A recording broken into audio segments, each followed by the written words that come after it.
دامن کی دھڑے ہوا چاہیے، ان کے دامن کی دھڑے ہوا چاہیے، ان کے دامن کی دھڑے۔ آئیے آپ پہلے سجدہ کر لیے، پھر اس کے بعد کھڑے ہو کر ہاتھ باندھ لیجیے، بولیے یہ ہو؟ کیوں؟ نبی کے طریقے سے ہٹیے گا نماز، نبی کے طریقے سے ہٹیے گا نماز نہیں ہوگی۔ تو جب نبی کے طریقے سے ہٹ کر نماز نہیں ہوگی تو پھر ہماری کون بات اللہ کے حضور میں قبول ہوگی؟ کیا قبول ہوگا وہاں؟ بغیر نبی کے ہم وہاں کیا پہنچا سکتے ہیں؟ جب نماز ہماری نہیں جا رہی ہے تو اور کیا جائے گا؟ اس لیے اس بات کی ضرورت ہے کہ دل میں رسول پاک کی محبت کو رکھے، آل رسول پاک کی محبت کو رکھے اور زندگی گزارے تو آپ یہاں بھی کامیاب ہو جائیں گے اور میدان محشر میں بھی کامیاب ہو جائیں گے۔ حضرات محترم، اس لیے ہر کسی کی بات میں آنا بھی نہیں ہے، کرنا وہ ہے کہ اگر آپ سے کچھ کام نہ سمجھ میں آ پائے تو آپ اپنے اکابرین جو آپ کے علاقے میں علماء ہوں یا آپ سے زیادہ علم رکھنے والا، آپ جس کو سمجھتے ہوں کہ ان کے پاس زیادہ علم ہے ان کے پاس لے جائیں، کہیے بھائی ہم کو یہ بات نہیں سمجھ میں آتی ہے، چلو ہم فلاں آدمی سے ملواتے ہیں، تم ان کو سمجھا دو وہ ہم کو سمجھا دیں گے۔ تو کوئی الٹا پلٹا سمجھانے والا کسی عالم کو سمجھانے جائے گا؟ نہیں جائے گا۔ اس لیے گزارش ہے جس شان سے محفل سجا رہے ہیں اسی شان سے محفل سجاتے رہیے۔ اب آخری بات سنیے، اس کے بعد میں اپنی گفتگو کو ختم کروں گا۔ زوردار آواز میں ایک مرتبہ سارے لوگ کہیے یا رسول اللہ۔ 13 منٹ باقی ہے، ہم کو لگ رہا ہے کہ 1 گھنٹہ سے زیادہ ہو گیا، آپ کو کیا لگ رہا ہے 2.5 گھنٹہ ہو گیا؟ آپ کو تو ایسا ہی لگ رہا ہوگا، اس لیے کہ سننے والے کو لگتا ہے باپ رے باپ کتنا ہو گیا، اس لیے آپ بھی گھبرا رہے ہوں گے۔ بولیے ابھی ختم کرتے ہیں یا 10-15 منٹ رک جائے؟ بولیے زوردار آواز میں ایک مرتبہ کہیے یا رسول اللہ، اور زور سے کہیے یا رسول اللہ۔ جنگلات میں غوث پاک جاتے تھے عبادت کرنے، کہاں؟ تنہائی میں۔ کہاں جاتے تھے؟ تنہائی میں۔ کیوں؟ تنہائی میں جاتے تھے عبادت کے لیے کہ جب لوگوں سے دور ہوں گے تو اگر کسی کے پاس رہتے ہیں اور وہاں عبادت میں لگے ہیں تو وہ کہے گا ہماری طرف دیکھ بھی نہیں رہے، تو اس کے دل میں بات آئے گی کچھ الٹی کہ ہماری طرف دیکھ بھی نہیں رہے ہیں، تو برا سوچا تو وہ برا کیا، مگر جو برا سوچنے کا موقع دیا برا وہ ہی کیا۔ صرف ہم آپ کی برائی کریں تو صرف ہم ہی گنہگار نہیں ہوں گے، اگر آپ ہم کو برائی کا موقع دیجئے گا تو آپ گنہگار بھی ہوئیے گا۔ تو لہذا اس وقت تنہائی میں ہے، بالکل اکیلے پن میں ہے، تو وہاں پہنچ گیا شیطان۔ سنا ہے نا آپ نے اکثر، ہر طرف روشنی چھا گئی، کہا ہے عبدالقادر میں تیرا خدا بول رہا ہوں، جو سب کے لیے حلال ہے وہ تیرے لیے بھی حلال ہے، جو سب کے لیے حرام ہے وہ تیرے لیے حلال ہے۔ تو اگر آج کا کوئی چلہ والا ہوتا تھا تو ٹان کے چلا آتا، نہیں ٹان دیتا کہ نہیں آرڈر ہوا ہے سیدھے ڈائریکٹ آرڈر ہوا، ڈائریکٹ آرڈر ہوا کہ سب تمہارے لیے حلال ہے۔ تو غوث پاک نے ایک سبق دیا ہے، سبق سنو، کیا ہے سبق؟ غوث پاک فرماتے ہیں کہ جیسے ہی کہا تو آپ نے پہچان لیا کہ یہ مردود شیطان ہے۔ کہا مردود شیطان، بھاگ کھڑا ہوا، روشنی ختم، تو جاتے جاتے اس نے کیا اٹیک کیا جانتے ہیں؟ دیکھیے یہ سب کو ہوتا ہے اٹیک، ترنت اس کو اٹیک ہوا کہ عبدالقادر تمہارے علم نے تم کو بچا لیا۔ اس لیے میں بنتی کروں گا کہ جب کسی کی بات اچھی لگے تو اس کی تعریف اس کے منہ پہ نہ کیجیے، اس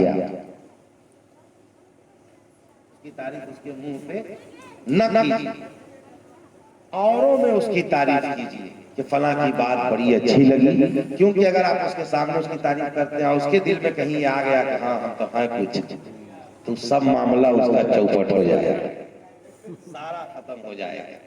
شیطان نے کیا کہا کہ عبد القادر تیرے علم نے تجھے بچا لیا ہے، تب کیا کہا میرے غوث نے کہا مردود میرے علم نے نہیں خدا کے فضل نے مجھے بچا لیا۔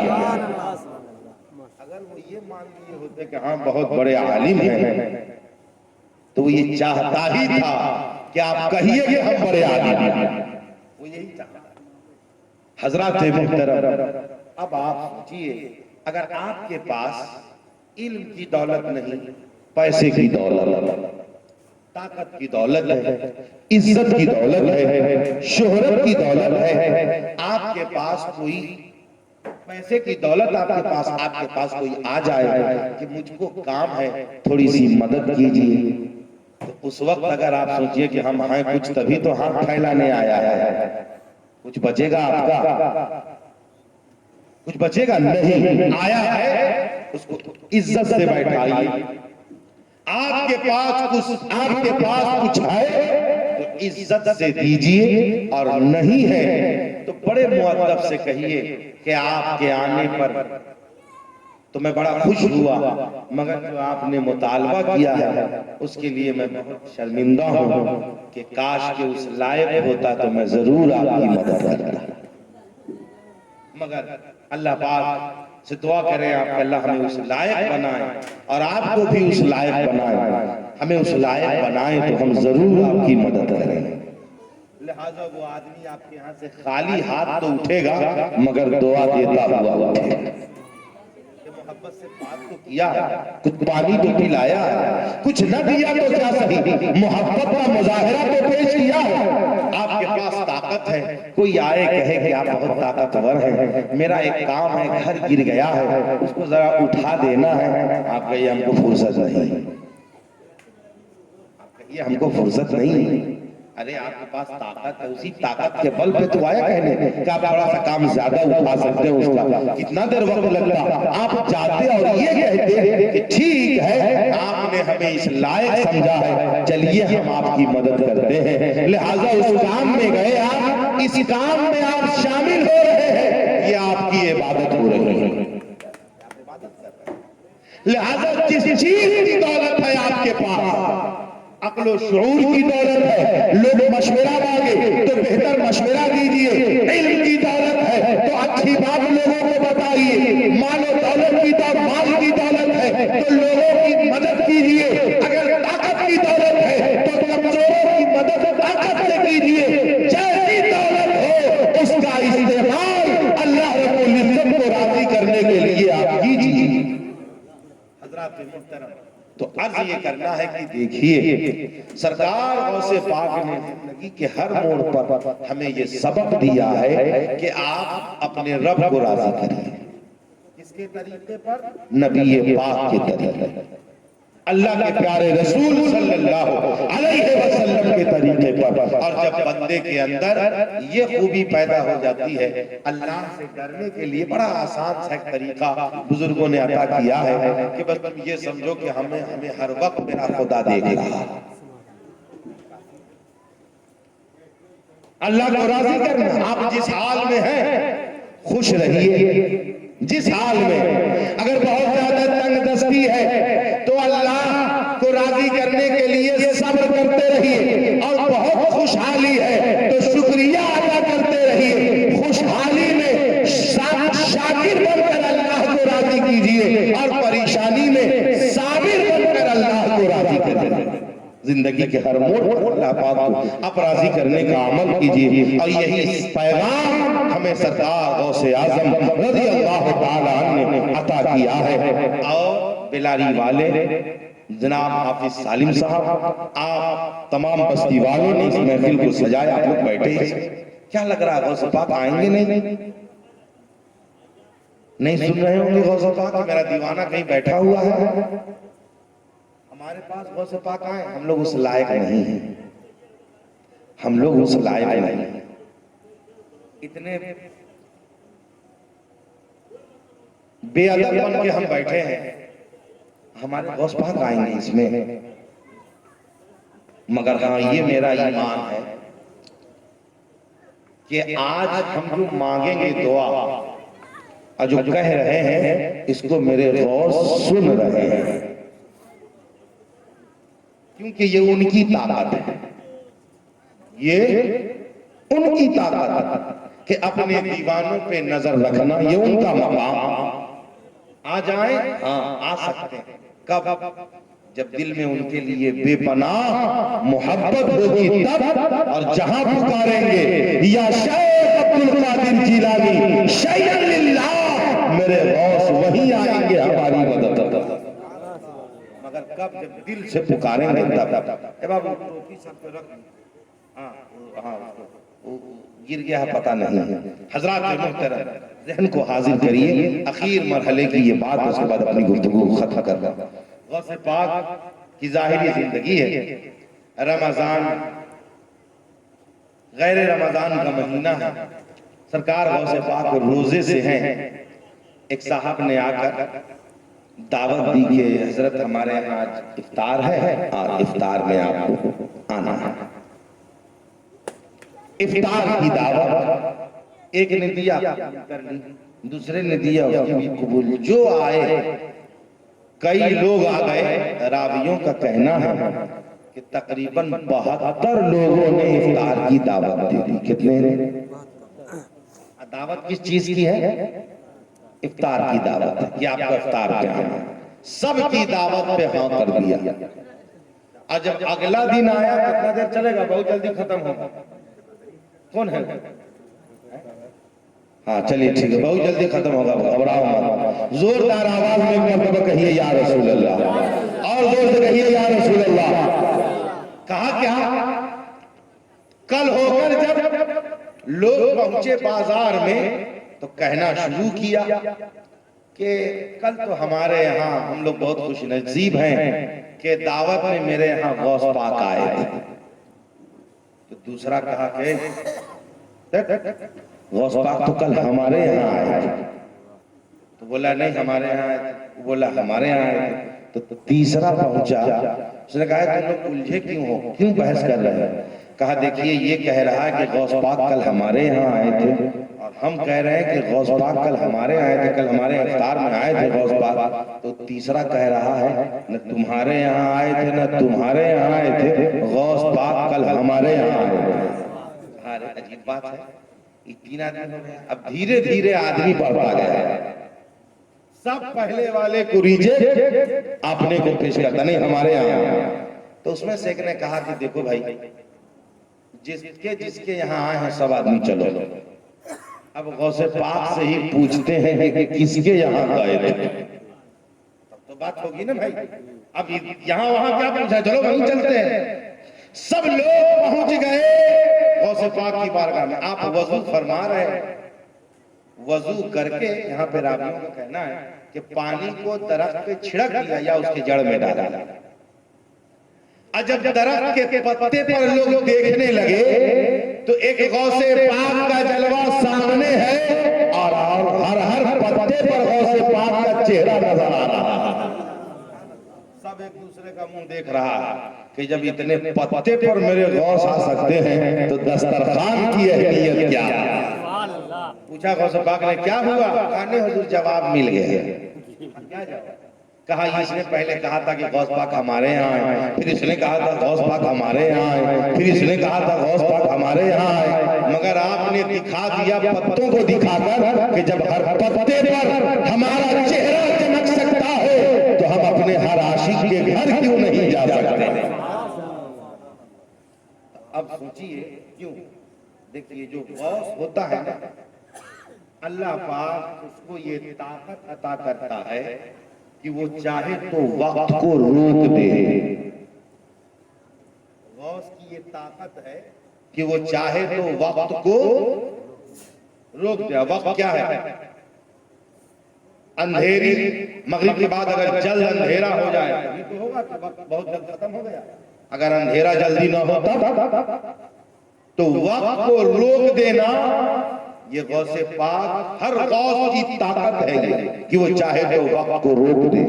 تو دعوت دینے والوں نے دعوت دیا اور سب کی دعوت کو قبول کیا، اور جو دعوت قبول کر لے اس دعوت پہ جانا یہ حضور کی سنت ہے۔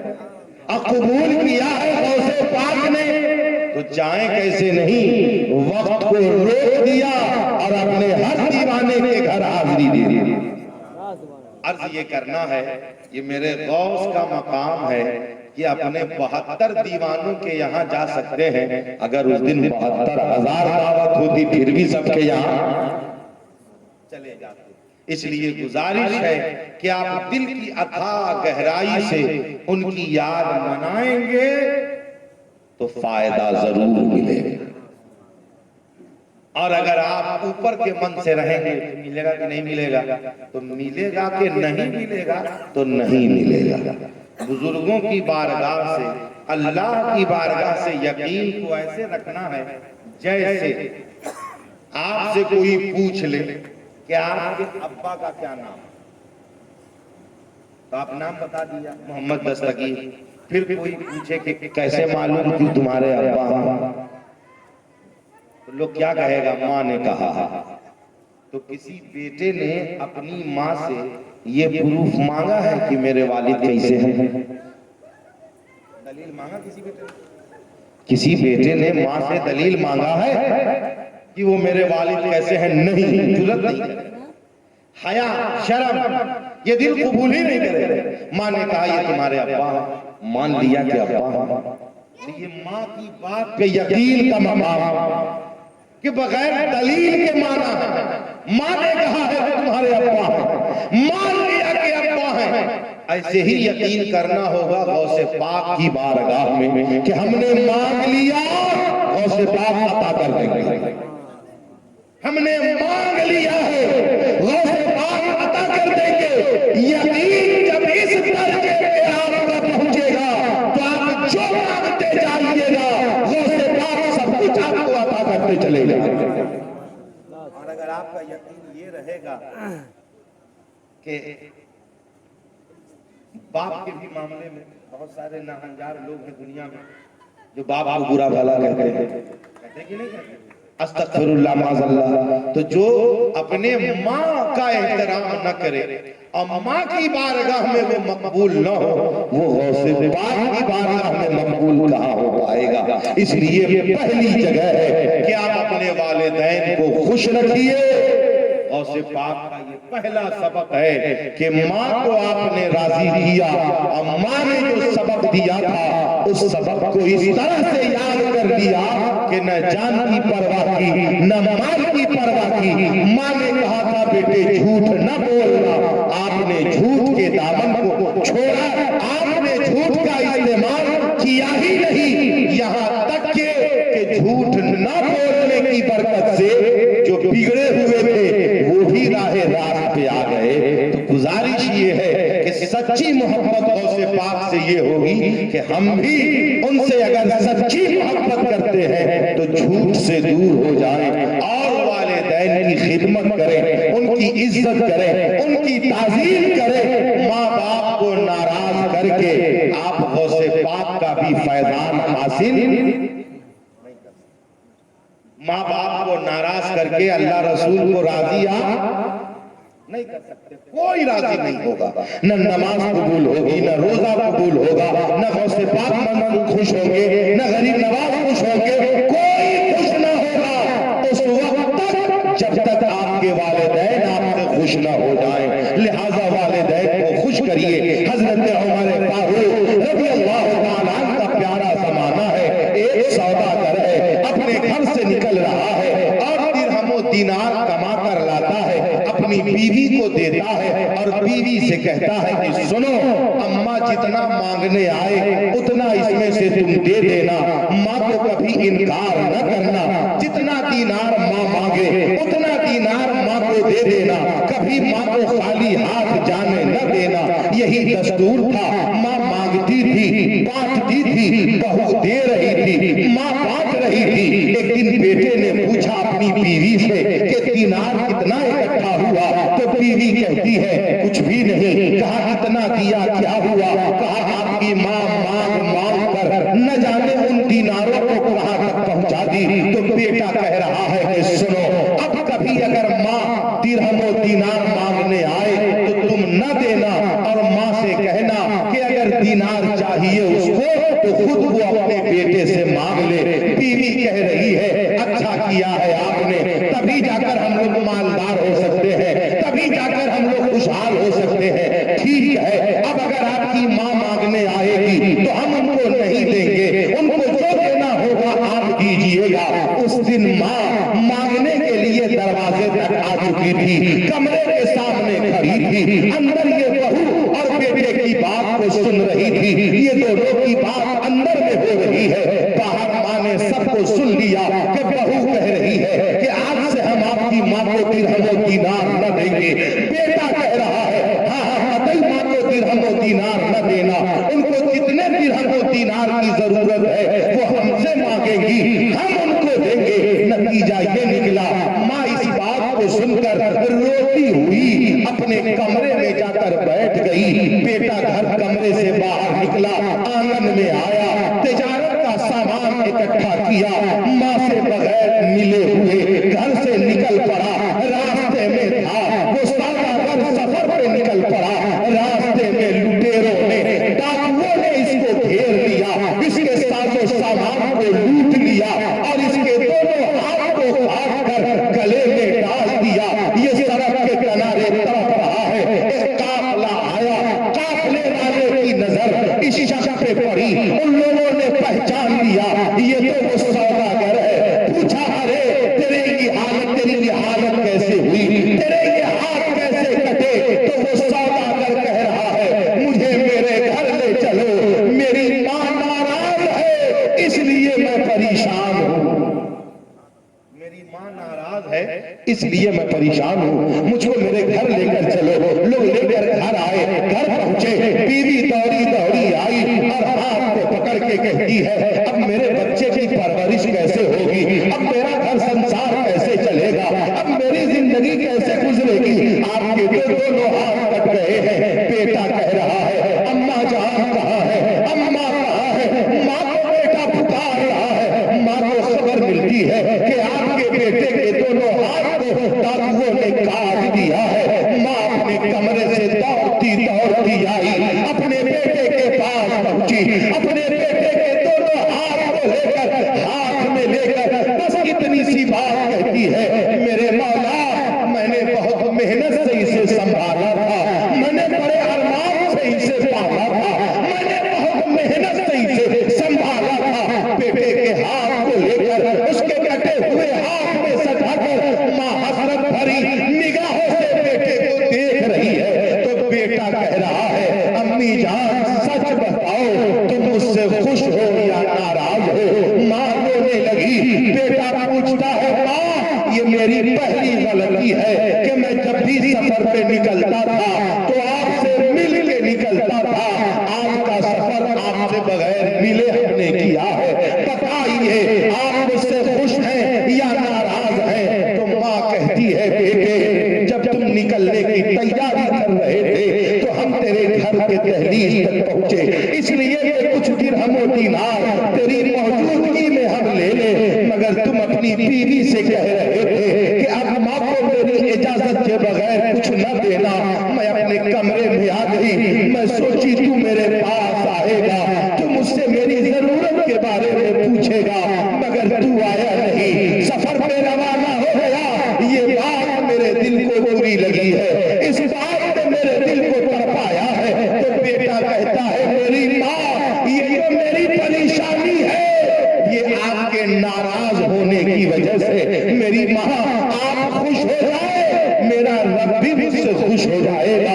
ماں اپنے بیٹے کو اٹھاتی ہے, اپنے کمرے میں لے کر آتی ہے, بیٹے کے کمرے میں لے کر آتی ہے, بیٹے کو سلا دیا, ہاتھ کو ہاتھ سے لگایا اور ہاتھ پہ ہاتھ پھیرتی رہی. بیٹے کو نیند آ گئی, ماں کا وہ پیارا ہاتھ بیٹے کے ہاتھ میں پڑ رہا تھا, بیٹے کو نیند آ گئی. اس کی بیوی سے کہا میرے شہزادے کی نگرانی کرتی رہنا.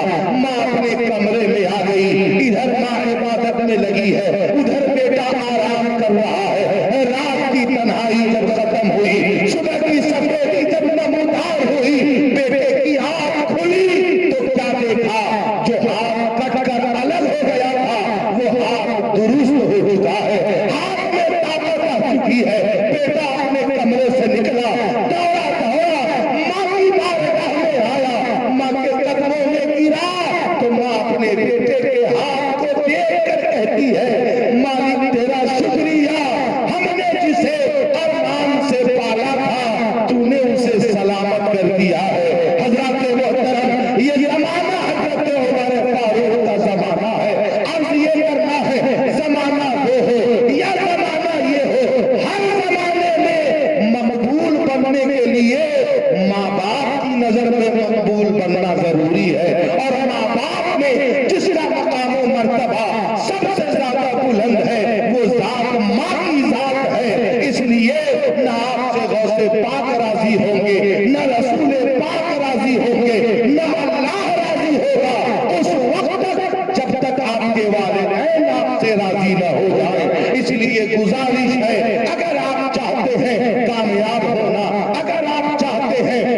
کرے وہ دعا بھی رد نہیں ہوتی ہے، لہذا تو آپ دعا بھی کروائیں تو ماں سے کروائیں، اور خوش بھی رکھیں تو سب سے زیادہ ماں کو خوش رکھیں۔ زندگی کے ہر موڑ پر کامیابی آپ کے قدم کو چومے گی، لہذا ہر عمل کے کرنے سے پہلے اپنی نیت کو پاک کر۔ ہم اس لیے کر رہے ہیں کہ اللہ پاک ہمارے اس عمل کو قبول کرے اور اس کا بدلہ اللہ رب العزت اپنے فضل سے، بدلہ کچھ حیثیت ہی نہیں عمل کی، کیا ہے؟ کچھ نہیں ہے۔ اللہ پاک اس عمل کے بدلے ہم پہ اپنا فضل عطا کرے۔